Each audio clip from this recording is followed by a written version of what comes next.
We saw that there was the money that was sent from the federal government during the leadership of His Excellency Okowa, and trillions of naira, trillions of naira were given to the state. And suddenly we heard that he was arrested by EFCC. Please, can you clear the air? No, I think on the issue of his invitation to the EFCC office, he was not arrested. He was invited and he went there on his own. Some group of people, either people that are aggrieved that they lost the state in the last election, or people that were not too comfortable with his rule in the last election, he was petitioned by them to EFCC. And the type of money they were mentioning, I don't know if some people truly have brains to think. I think they were mentioning about the 1 point something trillion. They forgot to know that when His Excellency Okowa assumed office, it was during his time that COVID came. It was during his time that they were talking of uh, uh, what happened during that time again. It was during his time that COVID came. It was during his time that so much insecurity was all over. And at the time too, in Delta State, because of the way things were, he came in and inherited huge debt. I'm also aware that at the time he called a meeting of civil servants, told them what was coming. He negotiated with them to be paying them half of their salaries. I think that happened for about a year, which they agreed. The civil servants were receiving half salary, with what he showed them what was coming, and they were comfortable with the evidences. And that was how he was able to manage the state to until money started coming and he paid back the backlogs. Contractors were doing their jobs. He also systematically spoke with them. They were, being paid before So the things started why moving. was he So invited? the invitation was as a result of uh, people not understanding things before they just begin to write. The EFCC, here they will investigate. They will also know that that money was nowhere to even be taken. So I don't know where they manufactured those figures from. Have they sat down to know the money that came to Delta State for that 8 years?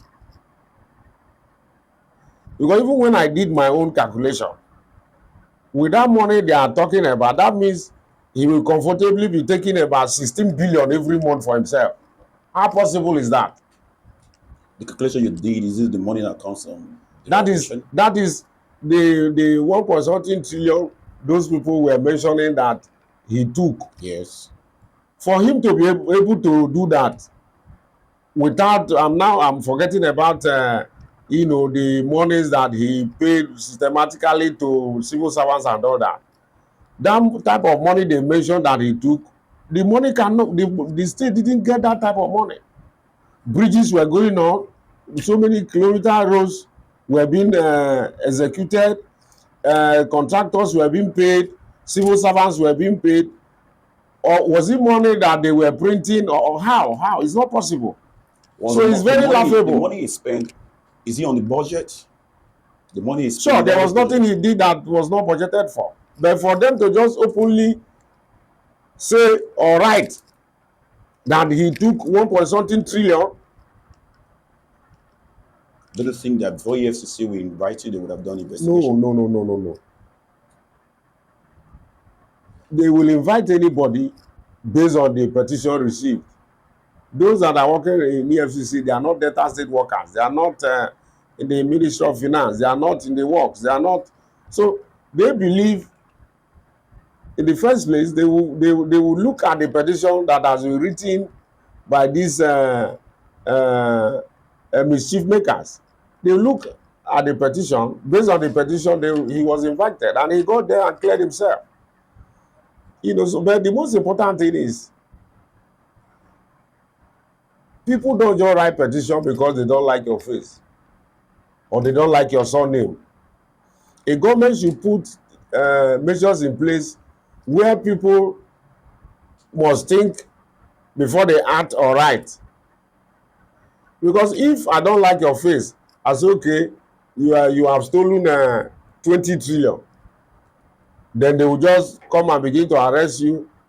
And meanwhile they forget to ask, in the first place, you that wrote this petition, where do you think that, do you have facts to prove that he stole the 20 trillion? You don't just write Mr. A has taken 20 trillion. So government should be able to put measures in place where people who write dangerous papers about people should also be dealt with when the establishment finds out that such a write-up was ill arranged or ill motivated because they don't like a particular So individual. you're saying that the former governor is without stain. Are you saying the former governor did not embezzle any money? Is that what you're saying? I'm telling you that he did not. The man is clean. Their anger is that he's a strong person in Delta North and they want to destabilize us. Which of course he has our support. He did well while he was a governor, to the best of my knowledge.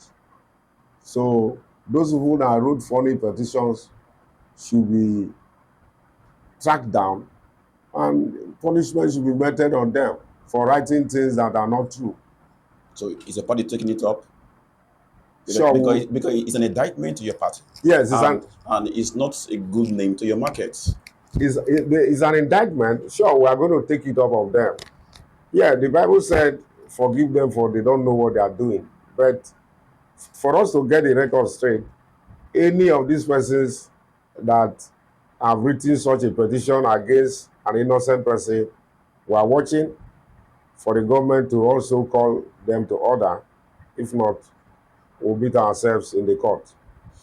Thank you so much. Yeah. Before we let you go, we'd like you to talk to your members in various capacities. Yeah. Advise them in 1 minute. Give them what is in your heart, what you want to see in just few seconds.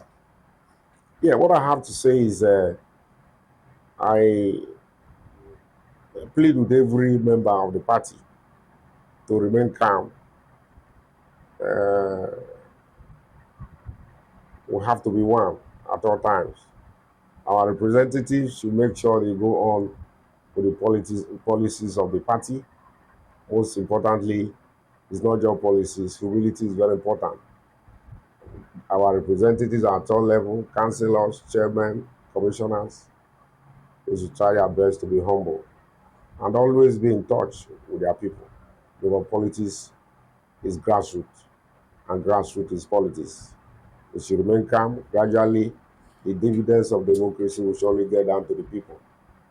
While we are thanking the government for doing more, we're also asking for more so that before the 2027 election, we will continue to be stronger and will remain stronger. Thank you very much, sir. Thank you so we look much. forward to host you again. So talk more on this humility. You always use humility. Very We look important. forward to host you again. Thank you sir. very much, sir. Thank you. We're proud of you, sir. God bless you. Thank you. Thank you.